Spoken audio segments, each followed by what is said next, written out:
하나님 아버지의 말씀 에스더서 7장 1절부터 8장 2절입니다.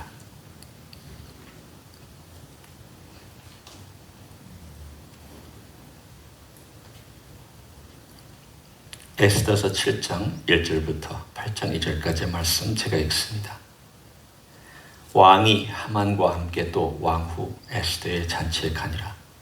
왕이 그 둘째 날 잔치의 술을 마실 때에 다시 에스더에게 물어 이르되 왕후 에스더여 그대의 소청이 무엇이냐 곧 허락하게노라. 그대 요구가 무엇이냐 곧 나라의 절반이라 할지라도 시행하게노라. 왕후 에스더가 대답하여 이르되 왕이여 내가 만일 왕의 목전에서 은혜를 입었으며 왕이 좋게 여기시면 내 소청대로 내 생명을 내게 주시고 내 요구대로 내 민족을 내게 주소서. 나와 내 민족이 팔려서 죽임과 도륙함과 천멸함을 당하게 되었나이다. 만일 우리가 노비로 팔렸더라면 내가 잠잠하였으리이다. 그래도 대적이 왕의 손해를 보충하지 못하였으리이다 하니 아수에로 왕이 왕후 에스더에게 말하여 이르되 감히 이런 일을 심중에 품은 자가 누구며 그가 어디 있느냐 하니 에스더가 이르되 대적과 원수는 이 악한 하만이니이다 하니 하만이 왕과 왕후 앞에서 두려워하거늘 왕이 노하여 일어나서 잔치 자리를 떠나 왕궁 후원으로 들어가니라. 하만이 일어서서 왕후 에스더에게 생명을 구하니 이는 왕이 자기에게 벌을 내리기로 결심한 줄 압니다. 왕이 후원으로부터 잔치 자리에 돌아오니 하만이 에스더가 앉은 걸상 위에 엎드렸거늘 왕이 이르되 저가 궁중 내 앞에서 왕후를 강간까지 하고자 하는가 하니 이 말이 왕의 입에서 나오매 무리가 하만의 얼굴을 싸더라. 왕을 모신 내시 중에 하르보나가 왕에게 이르되 아뢰되 왕을 위하여 충성된 말로 고발한 모르드게를 달고자 하여 하만이 높이가 50규빗 되는 나무를 준비하였는데 이제 그 나무가 하만의 집에 섰나이다. 왕이 이르되 하만을 그 나무에 달라 하며 모르드게를 매달려고 한 나무에 하만을 다니 왕의 노가 그치니라. 그날 아하수에로 왕이 유다인의 대적 하만의 집을 왕후 에스더에게 주니라. 에스더가 모르드게는 자기에게 어떻게 관계됨을 왕께 아뢰었으므로 모르드게가 왕 앞에 나오니 왕이 하만에게서 거둔 반지를 빼어 모르드게에게 준지라. 에스더가 모르드게에게 하만의 집을 관리하게 하니라. 아멘. 여러분은 전혀 예측하지 못한 어떤 폭풍 속으로 빨려 들어간 그런 경험이 있습니까? 힘들 거다라는 막연한 예측은 하지만 겪는 속에서 너무 힘들어서 다시는 겪고 싶지 않은 그런 경험들이 혹시 있으십니까? 사람마다 그런 일들이 한두 개, 또 어떤 분에게는 여러 번 있을 수 있습니다. 저에게도 늘 얘기하는 내용 중에 하나지만 암의 선고를 받고 그 긴 기간을 거쳐야만 했을 때 그 앞에 바로 놓였던 그 시점에서는 앞으로 어떤 일이 벌어질까에 대하여 전혀 알지를 못했습니다. 다만 상징적으로 표현하면 폭풍 속으로 들어가겠구나. 우리는 이 폭풍 속에서 살아남을지 또는 살아남지 못할지 또는 그것이 어떤 피해를 내게 입힐지 오히려 그것이 전화위복이 될지 전혀 예측하지 못하고 그 속으로 들어갑니다. 오늘 7장에 보면 바로 그런 이야기가 나와 있습니다. 에스더가 오늘 본문에 드디어 두 번째 잔치를 벌여서 왕과 하만을 잔치 자리에 초대를 했습니다. 빨리 자기 집에서부터 나와야 됐던 하만이 왕을 모시고 그 잔치 자리에 왔을 때 그 시간은 아마도 해가 떨어지기 시작하는 저녁을 먹기 시작할 쯤 되는 한 4-5시 정도. 보통 잔치는 저녁 잔치는 그때 시작이 되었으니까 그때쯤 되었을 것입니다. 봄날이니까 아직은 해가 조금 남아있을 수 있는 그런 시간입니다. 그 술을 마시는데 왕이 조바심이 났습니다.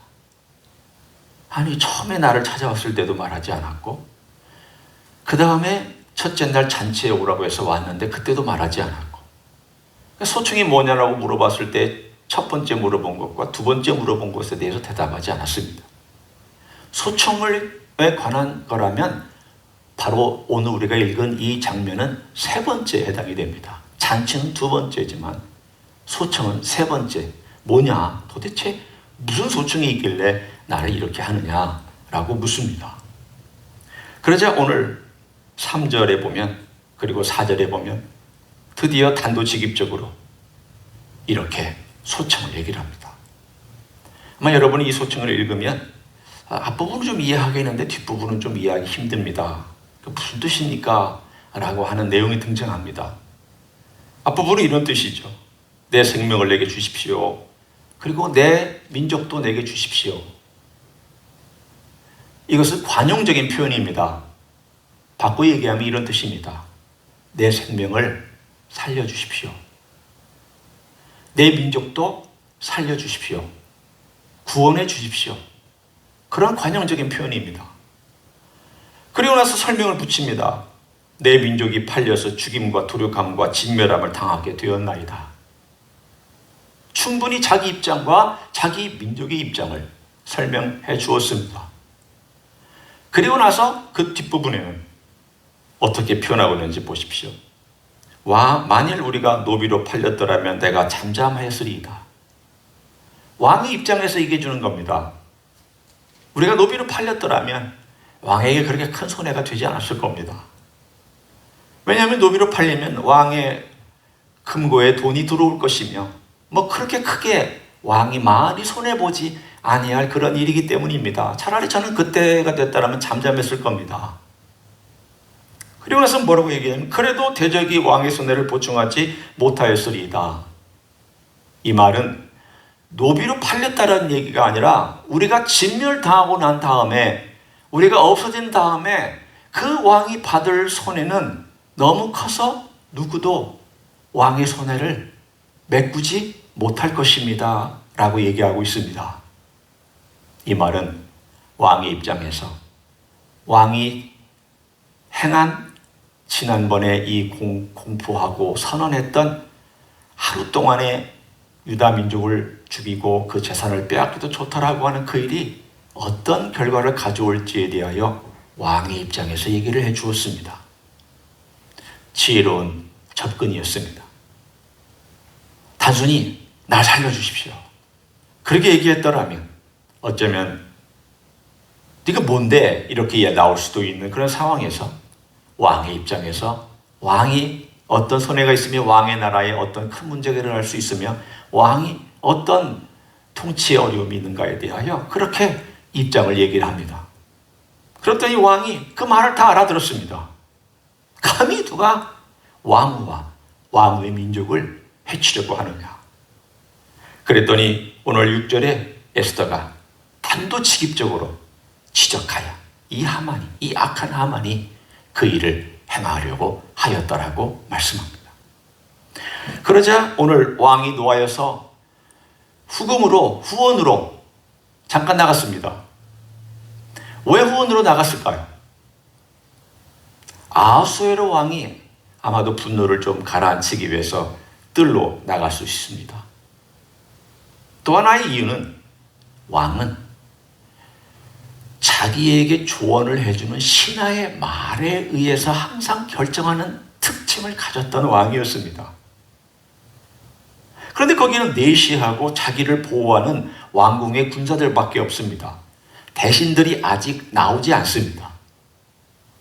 그런데 하만, 자기가 늘 의견을 물었던 하만은 지금 왕이 벌을 줘야 되는 입장이고 아무에게도 물을 수 없기 때문에 그는 생각할 시간이 아마도 필요했을 겁니다. 대체 어떻게 해야 되느냐? 내가 존경하게 했던 하만이 왕후를 몰살하려고 하는 그런 대상자가 되었다는 것을 내가 이걸 어떻게 해결해야 되느냐? 라고 하면서 그가 후원을 걸으면서 생각을 하고 돌아오는 그때에 오늘 본문에 8절에 보면 이렇게 나옵니다. 왕이 후원으로부터 잔치자리에 돌아오니 하만이 에스더가 앉은 걸상에 엎드렸거늘 자기 목숨 때문에 애걸복걸하기 위해서 그 앞에 와서 살려달라고 애걸복걸하고 있는 이 장면은 궁중 예법에 정확하게 어긋납니다. 페르시아 궁중 예법에 의하면 왕과 내시를 제외하고 왕의 여자들에게 7걸음 안으로 들어오면 사형입니다. 그런데 7걸음이 아니라 왕후 에스더가 앉아있는 한 걸음도 안 되는 자리에서 그렇게 엎드려서 하고 있다라고 하는 것을 이 본 왕의 분노가 얼마나 치솟았겠습니까? 타르금 성경이라는 게 있습니다. 이 타르금 성경은 바벨론 포로에 갔다 와서 사람들이 그 전에 있는 언어를 읽는 걸 다 잃어버렸습니다. 아주 소수의 학자들을 제외하고는 말을 잃어버렸습니다. 쉽게 얘기하면 바벨론 포로 이전은 고대 히브리어를 썼고 바벨론 포로로 갔다 온 다음에는 히브리어를 다 잃어버리고 아람어를 썼습니다. 말을 잃어버린 겁니다. 그래서 그 아람어로 구약 성경을 번역해 놓았습니다. 그게 타르금 성경입니다. 쉽고 설명을 붙여서 약간 분량을 늘려서 번역을 해 놓았던, 요즘 우리말로 말하면 어린이 성경 같은 성경이라고 얘기할 수도 있고 표준 새번역이라는 번역일 수도 있고 뭐 그런 공동 번역이면 공동 번역일 수도 있는 그런 번역을 해 놓았습니다. 거기에 이렇게 재미있는 삽입을 해 놨습니다. 뭐라고 됐느냐면 왕이 후원으로부터 잔치자에 들어오니 그때 천사 가브리엘이 그를 살짝 밀쳐서 하만이 에스더가 앉은 걸상에 엎드려졌다. 이렇게 나와 있습니다. 왜 이런 해석과 내용을 집어넣었겠습니까? 이게 하나님이 하시는 일이라는 것을 아마도 그렇게 표현하고 싶었던 것 같습니다. 충분히 그럴 수도 있죠. 우리는 어떻게 해서 하만이 그렇게 엎드려졌는지 모릅니다. 천사가 가브리엘이 밀쳤는지 그가 화급하니까 아무 정신이 없어가지고 다가와 있었는지 그건 우리가 전혀 알 수 없지만 한 가지 확실한 것은 그가 사형감이 되고 말았다는 것이죠. 그러자 이 말이 떨어지자마자 그 얼굴을 확 그 주변에 있는 군사들이 와서 감쌌습니다. 이것은 사형받는 사람에 대한 조치였습니다. 그리고는 내시 중에 하나가 이 사람이 바로 장대를 높이 세워서 당신에게 충성한 모르드게를 달려고 했습니다. 그랬더니 왕이 오히려 반대로 하만을 그 나무에 달아라. 그래서 교만한 하만은 자기가 준비한 그 막대기 큰 장대에 달려서 비극적인 인생을 마감합니다. 그리고는 8장 1절과 2절에 드디어 이 모든 집안의 재산과 집안의 모든 가솔들과 그 식구들이 왕후 에스더의 통치 아래 놓이게 됐으며, 그리고 왕후 에스더는 모르드게에게 그 집을 관리하는 자로 임명을 해서 관리를 하는 뒤집히는 역사가 오늘 7장과 8장 초반에 등장합니다. 모르드게는 하만이 꼈던 반지를 껴서 조기한 자리에 올라갔습니다. 자, 우리 7장과 8장 초반의 이 이야기를 듣고 나면 드디어 우리는 이제 하나님께서 이렇게 역사하기 시작하시는구나. 하나님께서 뒤집으시는 역사를 하시는구나. 분명히 이 자리에서 우리는 그것을 볼 수 있습니다.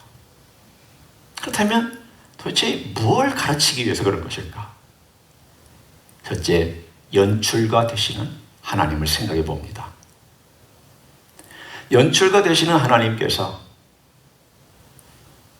인간이 전혀 생각하지 못하고 예측하지 못한 방법으로 하나님의 일들을 드러내시는 경우가 있고, 또 인간을 사용하셔서 드러내시는 경우도 있습니다.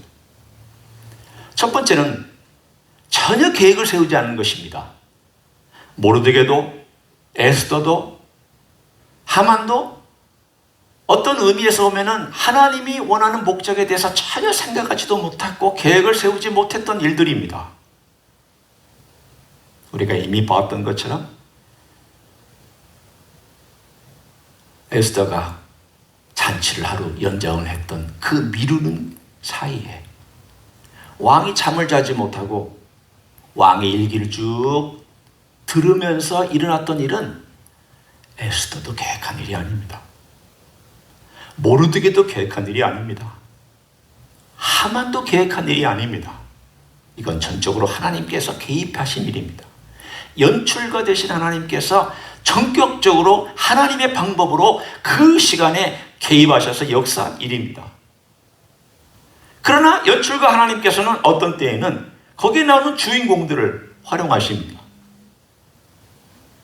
그 주인공들 본문에 나와 있는 내용의 에스더, 하만, 왕 이렇게 등장하는 주인공들을 사용해서 하나님께서 일하십니다.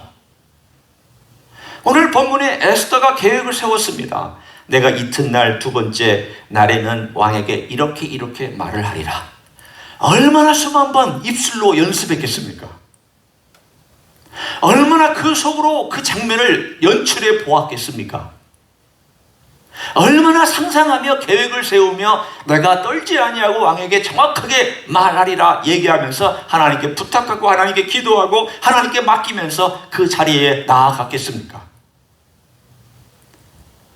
용감한 에스더라고 왕 앞에서 이 말을 하는 것이 쉬웠겠습니까? 전혀 쉽지 않습니다. 두렵고 떨리는 일입니다.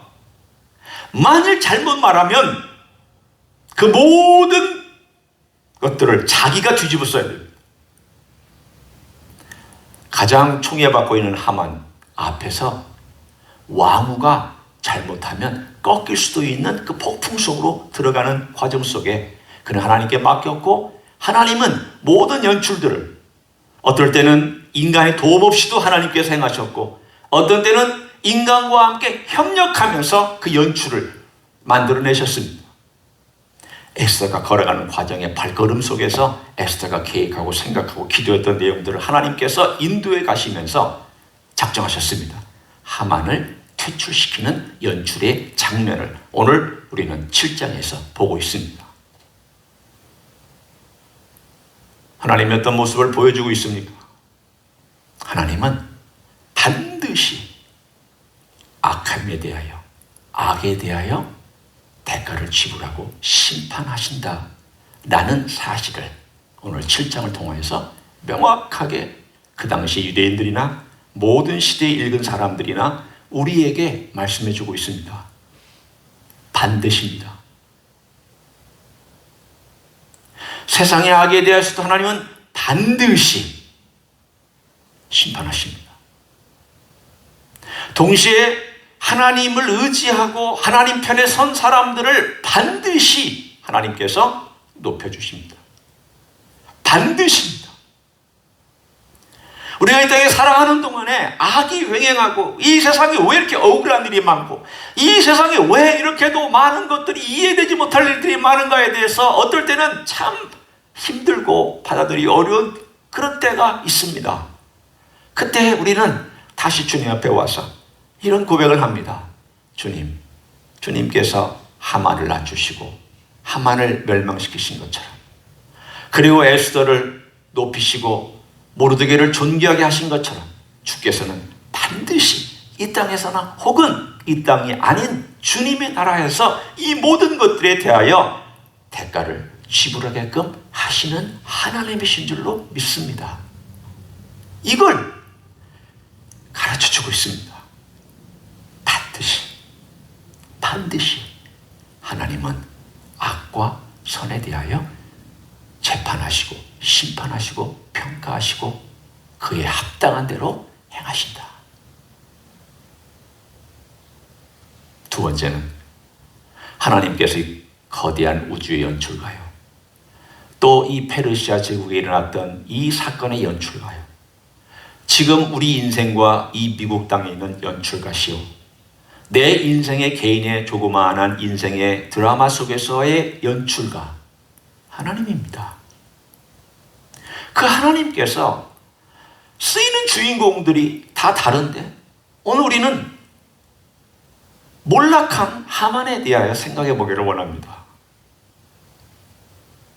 하만은 교만합니다. 교만의 특징은 항상 나 중심입니다. 이 교만은 그래서 다른 사람을 지배하거나 이용하거나 제거합니다. 교만한 사람의 가지고 있는 특징은 지배. 늘 위에 있으면 비굴해지고 누군가가 위에 있으면 비굴해지고 아래에 있으면 지배합니다. 옆이 없습니다. 항상 위 아니면 아래입니다. 이용합니다. 위에 자기에게 이로운 사람이 있으면 그 사람을 이용하고 아래 자기의 목적을 위해서 쓸만한 사람이 있으면 이용합니다. 누군가가 자기 옆에 와서 방해하면 제거해버립니다. 이게 교만한 사람의 특징입니다. 왜냐하면 내 왕국이 중요하기 때문입니다. 그리스도를 따라가는 사람의 평생 동안 해야 되는 작업이 있다면 그것은 그리스도의 왕국에 내 왕국을 복속시키는 작업입니다.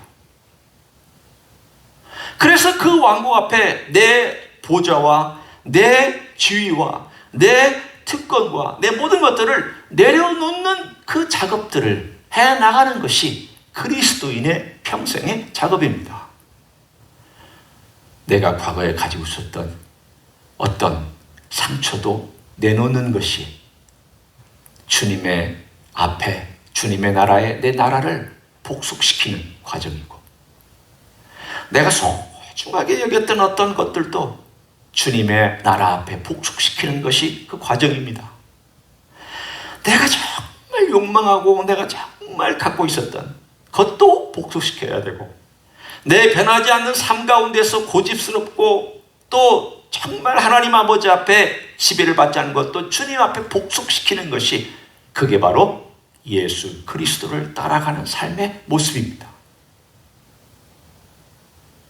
오늘 이것은 우리들에게 교만이 어떤 결과를 가져오는지에 대하여 가르쳐주면서 하나님 아버지 앞에서 우리가 어떻게 살아야 되는가, 주님을 따라가는 사람이 어떻게 살아야 되는지에 대한 두 번째 가르침을 줍니다. 세 번째 가르침은 오늘 에스더라고 하는 등장인물과 주인공을 통해서 우리가 적용할 수 있는 내용입니다. 에스더는 자기와 자기 민족을 동일시했고 그리고 자기를 살려주시고 왕을 자기 백성을 살려달라고 왕에게 소청하고 요청했습니다. 동일하게 놓고 죽으면 죽으리라고 하고 접근했습니다. 에스더는 죽으면 죽으리라고 접근했지만 한번 생각해 보십시오. 우리 예수님은 우리와 동일시했는데 예수님은 죽으면 죽으리라가 아닙니다. 죽으면 죽으리라는 죽게 될 경우에는 죽고 그렇지 않은 경우에는 살 수 있다. 양쪽의 가능성을 두는 표현입니다. 멋진 각오지만 사실은 결과를 모르고 들어가는 셈입니다. 그러나 예수님께서 우리와 동일하게 했을 때 에스더는 자기 민족과 동일하게 해서 죽음이라고 하는 폭풍 속으로 들어간 것이지만 반대로 예수님은 하나님이시면서 자기 백성하고 동일하게 여겨서 폭풍 속으로 들어오셨습니다. 그런데 이 폭풍에서 기다리고 있는 것은 정확하게 뭔지를 알고 오셨습니다. 질문하고 싶습니다. 미래에 어떤 고난이 있는지 모르고 폭풍 속으로 들어가는 것과 미래에 어떤 고난이 있는지를 정확하게 알고 폭풍 속으로 들어가는 것과 어떤 것이 더 심리적으로 괴롭겠습니까? 제 경험상으로는 모르고 들어갈 때는 심리적으로 그리 괴롭지는 않습니다. 모르니까. 두렵긴 하지만 불안하긴 하지만 모르니까 들어갑니다. 그러나 내가 밟아야 될 그 고통의 과정이 굉장히 힘들고 너무 고통스러우면 그 과정이 심리적으로 위축되어 있는 그런 경험들을 많이 했습니다. 똑같은 치료, 힘든 치료를 계속 받아야 되면 그 치료가 간단한 치료면 큰 문제가 없지만 아픈 치료면 첫 번째는 몰랐다가 두 번째 받으러 들어갈 때에는 그 내용이 소상히 내 마음과 내 몸이 기억하고 있기 때문에 힘듭니다. 제가 암치료 받는 동안 색전수를 받는 6번의 경우 중에서 첫 번째는 모르고 들어갔어요.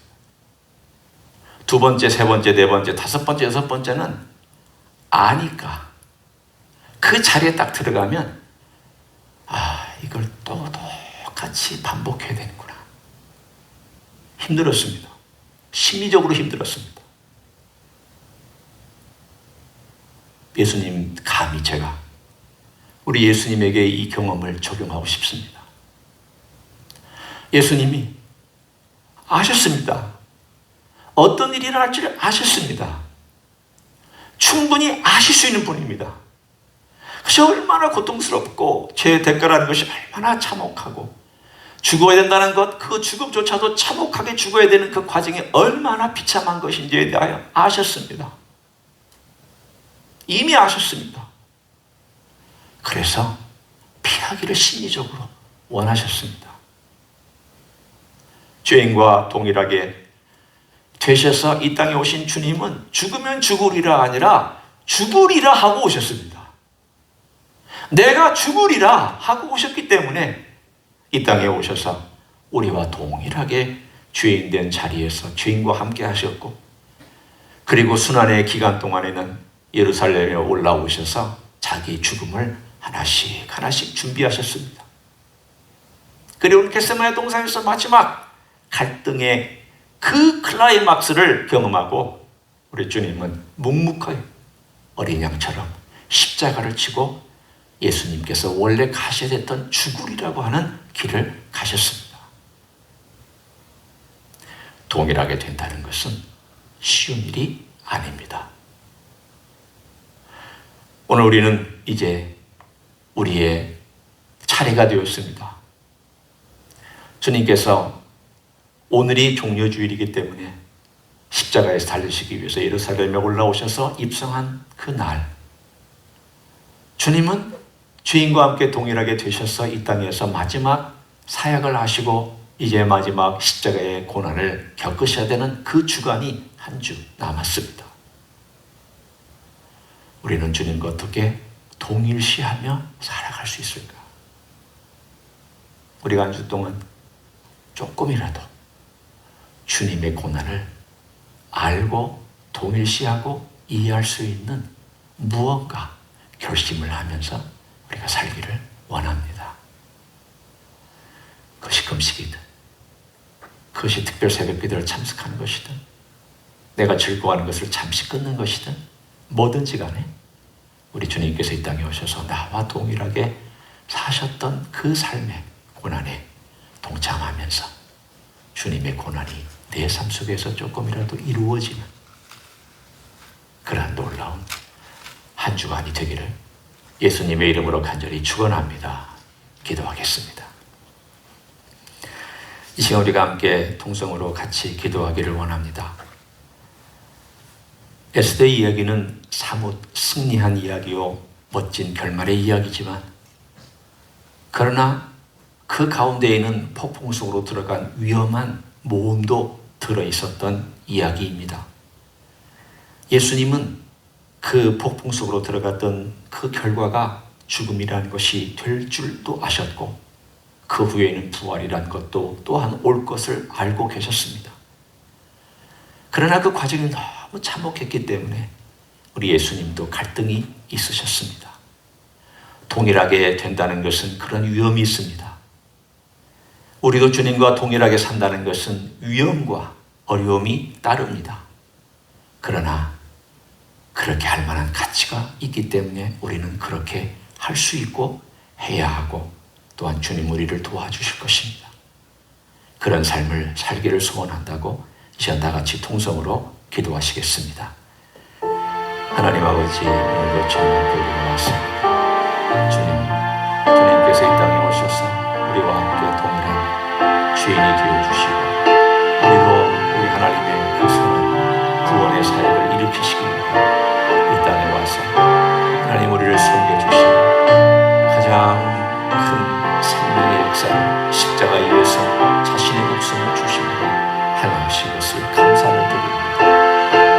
일들을 펼쳐주시기를 원합니다.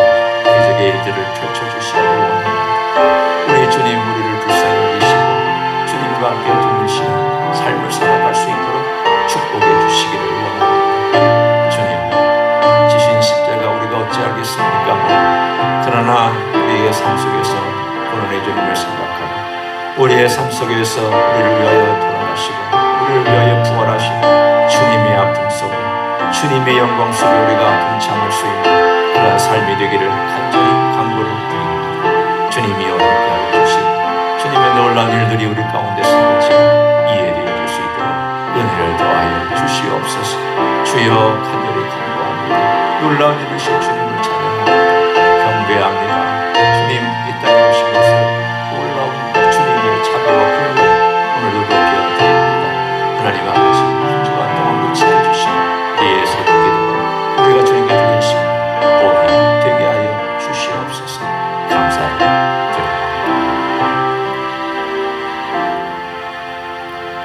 주님, 고맙습니다.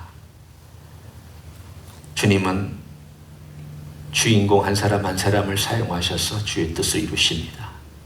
어떤 주인공은 주님 편에서, 어떤 주인공은 주님의 반대편에서 주님의 뜻을 이루어가는 것을 보게 하셨습니다. 우리 하나님 아버지, 우리가 어느 편에 서 있는지를 알 수 있게 해주시고 스스로 볼 수 있게 해주시기를 원합니다. 우리 주님께서는 죄인된 편에 서셔서 죄인들을 위하여 십자가를 지셨고 이제는 나를 따르라고 나와 함께 가자고 말씀해 주신 주님, 감사를 드립니다. 우리도 주님과 동일시하고 주님의 뒤를 따를 수 있는 삶이 되게 하여 주옵소서. 내 왕국을 주님의 왕국에 복속시키고 주님의 뜻에 복종하며 주의 뜻에 온전히 맡길 줄 아는 삶을 살아가는 우리 모두가 되게 축복하여 주시옵소서. 이제는 우리 구주 예수 그리스도의 은혜와 하나님 아버지의 극진하신 사랑과 성령 하나님 교통하심의 역사가 우리의 모든 죄를 담당하시기 위하여 죄인과 동일시된 입장에서 우리를 위하여 십자가 지셨고 그 고통스러운 모든 것들을 참으시며 사랑으로 인내하시며 영광 가운데 우리를 참으로 존귀한 자리에 이끄신 우리 주님의 뒤를 따르기를 소원하여 조금이라도 고난에 동참하고 조금이라도 주님의 고난을 이해하기를 소원하는 이 자리에 참여한 모든 종들 위에와 주임지 히스기회 위에와 이민교회들과 한국교회들과 선교사님들 위에 이제로부터 영원히 함께 하실지어다. 아멘.